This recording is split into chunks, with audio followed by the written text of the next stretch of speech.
వృశ్చిక రాశి. ఈ రాశి వారికి ఈరోజు శుభవార్తను వింటారు. ధనపరంగా కొంత కలిసి వస్తుంది. మిత్రుల సహకారం ఉంటుంది. ఆరోగ్యపరంగా అనుకూలంగా ఉంది. ఉద్యోగస్తులకు ఈరోజు శుభవార్త కూడా వినే అవకాశం ఉన్నది. బంధువుల ద్వారా మీ ప్రయత్నాలు ఫలిస్తాయి. వృశ్చిక రాశి వారు ఏవైనా ముఖ్యమైన నిర్ణయాలు తీసుకోవాలంటే స్వంతంగా ఆలోచించి నిర్ణయాలు తీసుకోండి. ఇతరుల సలహాలు ఈరోజు మీరు పాటించవద్దు. మీకు మీ సలహాలు, మీ నిర్ణయాలే మీకు మేలు చేస్తాయి.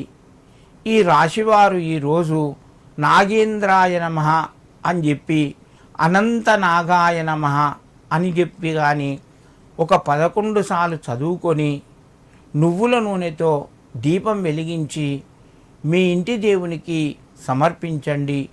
మీకు మరింత శుభయోగం కలుగుతూ ఉంటుంది.